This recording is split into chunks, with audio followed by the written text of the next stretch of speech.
Hello everyone. A few months back I made a video about a little hidden lore thing that I thought I'd found in James Marriott's music videos, specifically the two that he released in preparation for Don't Tell the Dog. But the case ran cold, so yeah. Also, I looked like this back then, I look like this right now. So yeah, but the case ran cold. I couldn't figure out what was going on, and I was following all the wrong leads, but I understand it now. But to properly explain it, I'm gonna have to go in reverse order. Okay, so I think in like January, he released I Don't Want to Live Like This. In February, he released Toothache. In March, he released It's Only Love. And in April, he released Something's Wrong.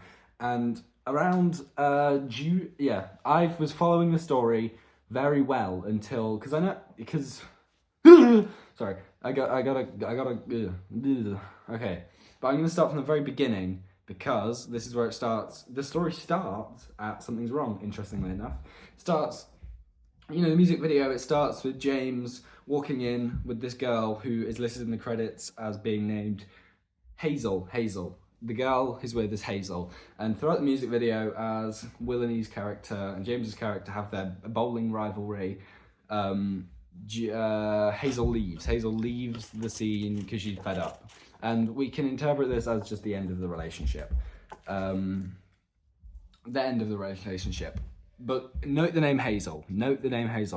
Okay, then following that, we get to It's Only Love, which is a very sort of magical, not very grounded music video, so I was really struggling to see where it fit in, because I was expecting, the next video is Toothache, which for reasons I'll discuss later, I was thinking when It's Only Love came out, I thought, okay, this is where he's going to get the toothache. But no, It's Only Love features James building two, why am I doing this? Features James building two scarecrows. One that obviously looks like him, judging by this photo here, and judging by the fact that there's not another actor credited, and one that looks like Hazel. Looks like Hazel. He's building the scenes of his relationship to try recreate them.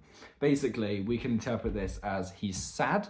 We can interpret this as he's lonely, okay? And obviously this is a direct continuation from being left on his own in Something's Wrong. And also, Something's Wrong, quick little note, their relationship was never good in the first place. Something's Wrong, like one of the first lyrics is,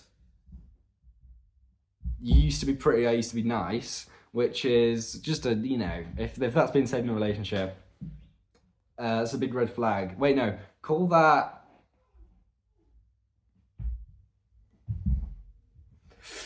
Okay, call that the flag of, a country with a red flag. I can't think of any because that's a big red flag.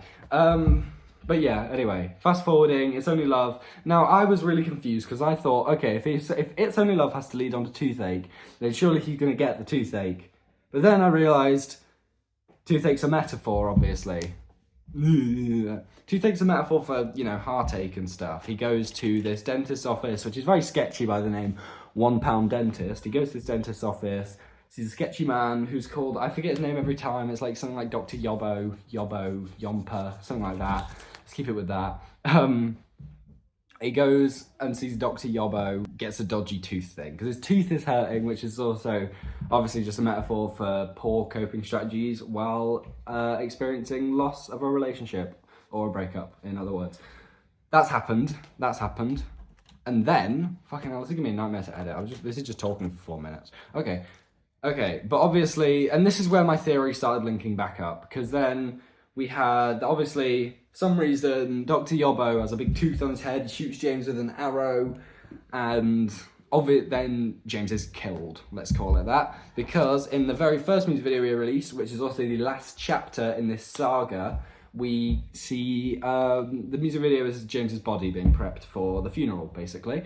And it starts with a man in a very similar costume to Dr. Yobbo, might I add. I'm so dramatic.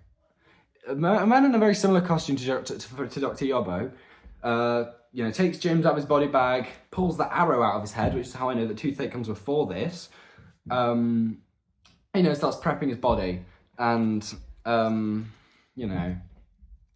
starts prepping the body.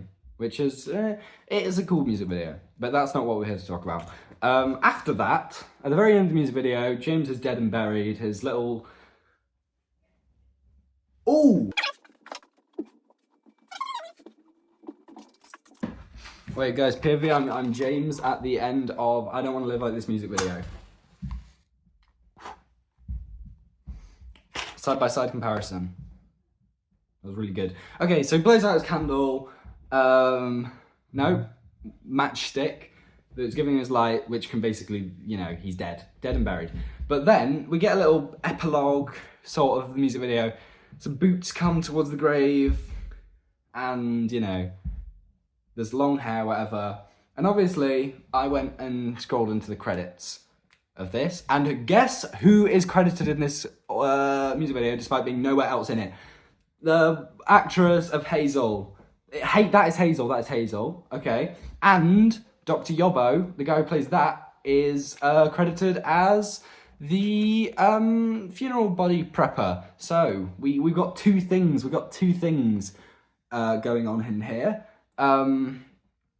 We got two quite, you know, harrowing stories. We got one of Dr. Yobbo trying to cover up a murder or something, which is his own murder, a murder he committed, and also we've got a very heartbreaking story of a relationship going wrong and causing the death, you know, the death of the character that she plays. Which, yeah, but that's the full thing.